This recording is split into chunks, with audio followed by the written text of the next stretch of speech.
Oui, sur Espace avec Suite FM Guinée également. On en parle ce matin. On parle de l'administration publique guinéenne, mon cher Jacques Lewa. Notre invité avec nous, monsieur Bilimou.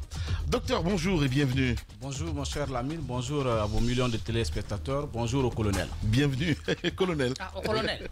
Oui, parce que nous allons parler de l'administration publique et c'est lui le chef de l'État. Donc tout ce que nous allons parler va forcément l'interpeller. C'est pourquoi avant de pouvoir s'adresser à son supérieur, il faut l'adresser son bonjour. Bien. Alors pour vous, c'est quoi le gros problème de notre administration? Parce qu'il y a des diagnostics qui ont longtemps été posés, faits, il y a des réformes qui ont été apportées, mais on a comme l'impression que le même problème demeure. Qu'est-ce qui ne marche pas? D'abord, avant ça, le diagnostic, c'est vrai, l'évolution d'abord. C'est-à-dire qu'on a suivi une évolution sur le temps, à la base, comment on est parti, et l'échelonnement, comment tout cela se fait, et les problèmes. Merci pour cette question. Effectivement, parlant de l'évolution de l'administration publique, vous n'êtes pas sans savoir qu'avant, on va parler de l'administration précoloniale, l'administration pendant la colonisation et l'administration après la colonisation. Donc pour parler de l'administration avant la colonisation, avant l'invasion coloniale, nous avions une administration. Tous les grands États de l'Afrique avaient une organisation. C'est là on parle de l'empire du Ghana, de l'empire du Mandingue, etc., etc. On avait des États. L'empire du Ghana, par exemple, qui était réputé comme étant un État prospère à cause de la présence de l'or. Et l'empereur nommait ses ministres, ses administrateurs civils. Il y avait une organisation qui était là. Et la mission principale de nos États historiques était le bien-être, le service public, la prospérité et la sécurité intérieure. Donc, il y avait un rapport de confiance entre les administrés et l'administration. Maintenant, à l'invasion coloniale, le colon a déstructuré cette organisation qui était mise en place. Cette fois-ci, la mission a changé. À la place du service public, les grandes gueules, de la sécurité intérieure, à la place de la prospérité, la mission était le pillage de nos ressources, l'appauvrissement de nos nations au profit de la métropole. Donc pendant toute l'administration coloniale, c'était ça. Et c'est ainsi le colon a recruté des élites indigènes qui étaient ses clients, qui certains étaient chefs de canton, etc., etc., qui avaient accès aux ressources dont disposait l'État. Et l'État qui était l'administration coloniale. C'est là la naissance de la corruption. Puisque tout ce qui était des indigènes, des élites indigènes, avaient les larges avantages donnés par le colon. Donc les gens n'avaient pas peur de la chose publique.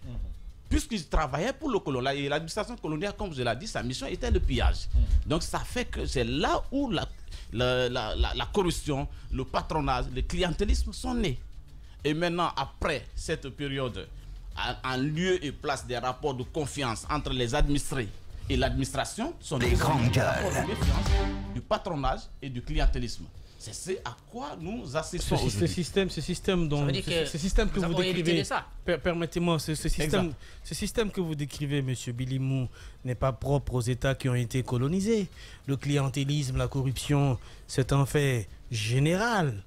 Vous ne pouvez pas dire que c'est forcément cet héritage-là qui est la cause de nos maux aujourd'hui. Les époques sont différentes, les réalités sont différentes. Exactement, c'est exactement pour prendre... Quelle est l'analogie? Pour prendre l'exemple de la Guinée, de 1889 à 1958, nous étions sous le joug colonial, environ 60 ans. Et après, il faut aussi... La particularité de la Guinée, c'est que la manière par laquelle nous avons obtenu l'indépendance, nous avions une administration qui était très jeune, mais qui était dépouillée de toutes les archives.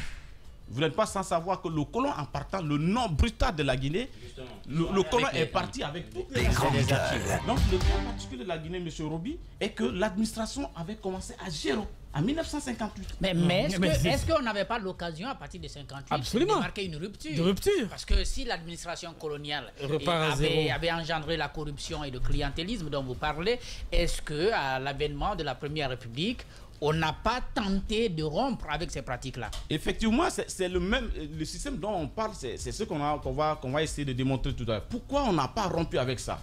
La Première République était une administration qui était hyper politisée, hyper centralisée. Donc, presque le colon a fait son bagage, bien entendu. Mais le même système a continué de perpétuer. C'est exactement à cause de la politisation de l'administration. À cause de la politisation à l'outrance de l'administration.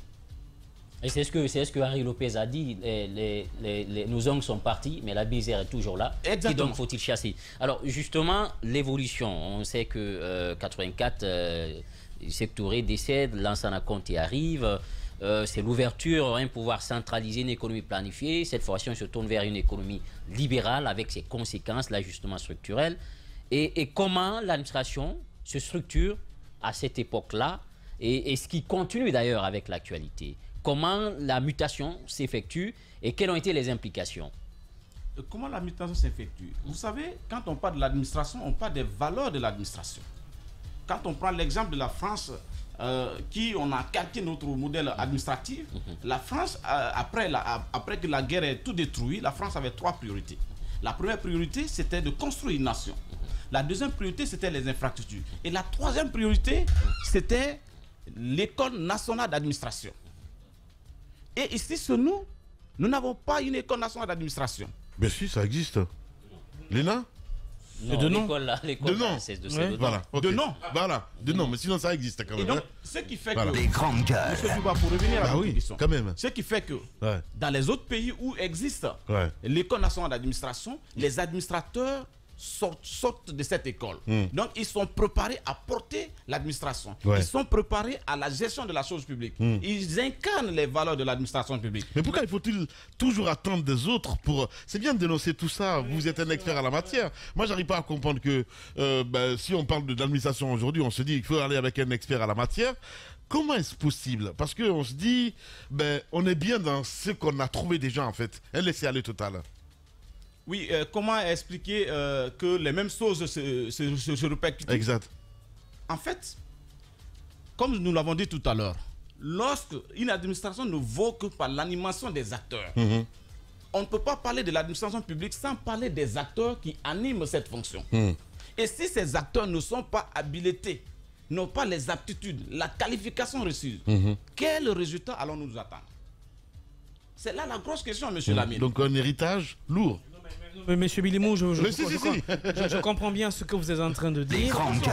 Je comprends bien, monsieur la qualification des acteurs est un élément important pour s'attendre à un résultat. Mais il y en a ici. Non, mais monsieur Roby, ici dans cette transition, pour parler de ça, vous n'êtes pas sans savoir qu'il y a combien de personnes aujourd'hui qui ont des faux diplômes, mais qui continuent à exercer les fonctions. Quel résultat allons nous attendre de ces gens? Mais que font ceux qui ont les diplômes et qui baignent aussi dans les mêmes bêtises? Combien de... Non, parlons de ceux qui... Non, c'est des réflexions. Faisons l'inverse. C'est très important. Je pose ma réflexion.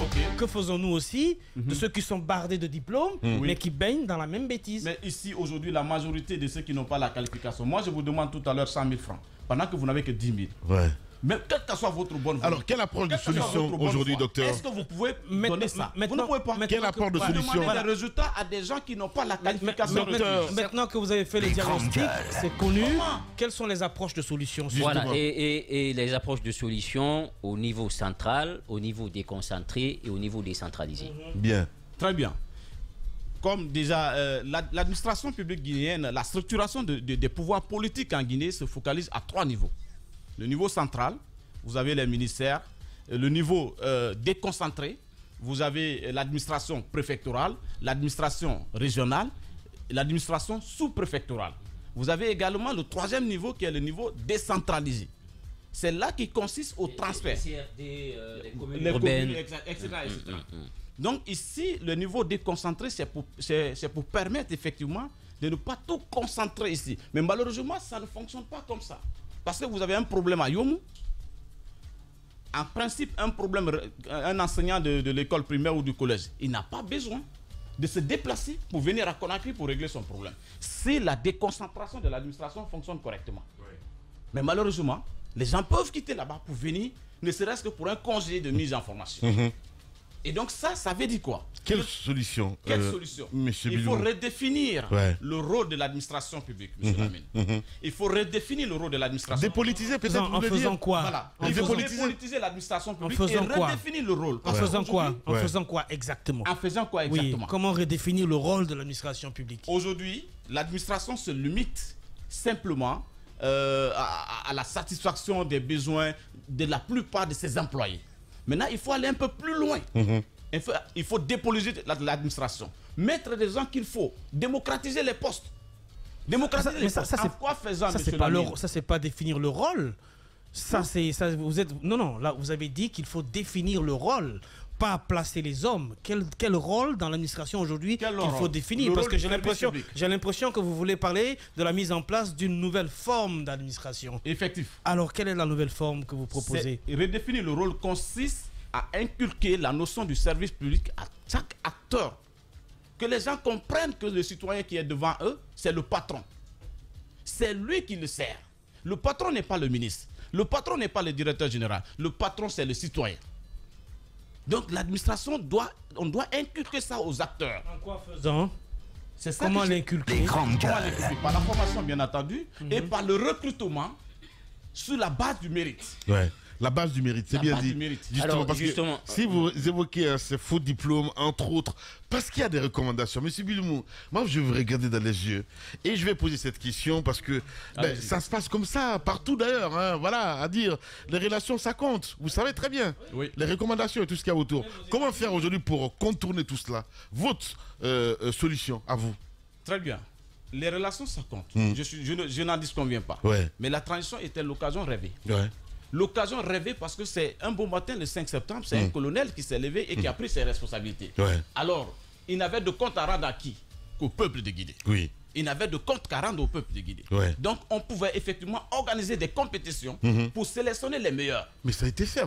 Je veux dire, ils ont même lancé un site internet pour pouvoir recruter les fonctionnaires. Vous le savez ça? Vous avez postulé ou pas? Le recrutement des fonctionnaires est en cours. Non. Pour déposer les diplômes. Les diplômes, c'est ça, les CV. Voilà, c'est ça, exact. Service 224, justement. On l'a fait. Oui, on l'a fait. Voilà. On l'a fait, c'est vrai, mais est-ce que ça a été respecté? Point d'interrogation. Ouais. Mais si on l'a fait, pourquoi est-ce qu'on se retrouve avec des administrateurs haut perchés qui ont des faux diplômes? Ouais. Pourquoi? Très bonne question. Le suivi n'a pas été fait. Ouais. Et comment voulez-vous attendre des résultats à quelqu'un qui n'a pas la qualification? Ouais. C'est là ma question, monsieur Lamine. Bien sûr. Justement, sur la question. Oui. Voilà. Deux questions. La redéfinition de la mission de l'administration publique. Qu'est-ce qu'il faut? La deuxième question, vous-même, vous recommandez de promouvoir le New Public Management au sein de la fonction publique. Comment ça se fait? Comment y arriver? Très bien. Le New Public Management a des outils. Instaurer le NUP, et la plupart de l'administration publique aujourd'hui, c'est ce modèle que les gens sont en train d'adopter. La gare, par exemple, la gestion axée sur les résultats. Donc le budget qu'on alloue au département, au lieu que ce soit le budget moyen, c'est désormais le budget programme. Puisque avant, dans un passé récent, on vous accorde un budget, vous êtes ministre de l'énergie ou ministre de ceci, cela, et après on vous demande comment vous avez géré. Mais aujourd'hui, vous êtes ministre de l'énergie, on veut que vous accroîtrez le taux d'accès à l'électricité de 35 à 50%, on vous demande de nous donner un budget. Vous ayez un programme avant d'avoir accès au budget. Parfait. Bien. Donc c'est ce qu'il faut. Docteur Alain Biloumou, il est avec nous ce matin. Docteur, on lance avec plaisir, je vais dire, cette campagne avec vous. Dans un instant, vous allez vous adresser au colonel. Eh bien, cette caméra va vous appartenir. Juste après cette virgule, on revient. On démarre évidemment avec docteur Alain Biloumou. Il est auditeur en administration et gestion publique. Et voilà, il est avec nous ce matin. Ce qui vous a convaincu, c'est l'autre question qu'on vous a posée à la fin de l'émission. Vous allez donner une note. Cette caméra vous appartient, mon cher docteur Alain. Allez-y. Bonjour mon colonel, j'espère que vous vous portez bien à l'instant. En fait, je voudrais d'abord remercier M. Lamine Guirassy qui me donne cette opportunité de m'adresser à vous. Je voudrais vous interpeller sur le fait qu'aujourd'hui la transition est disloquée.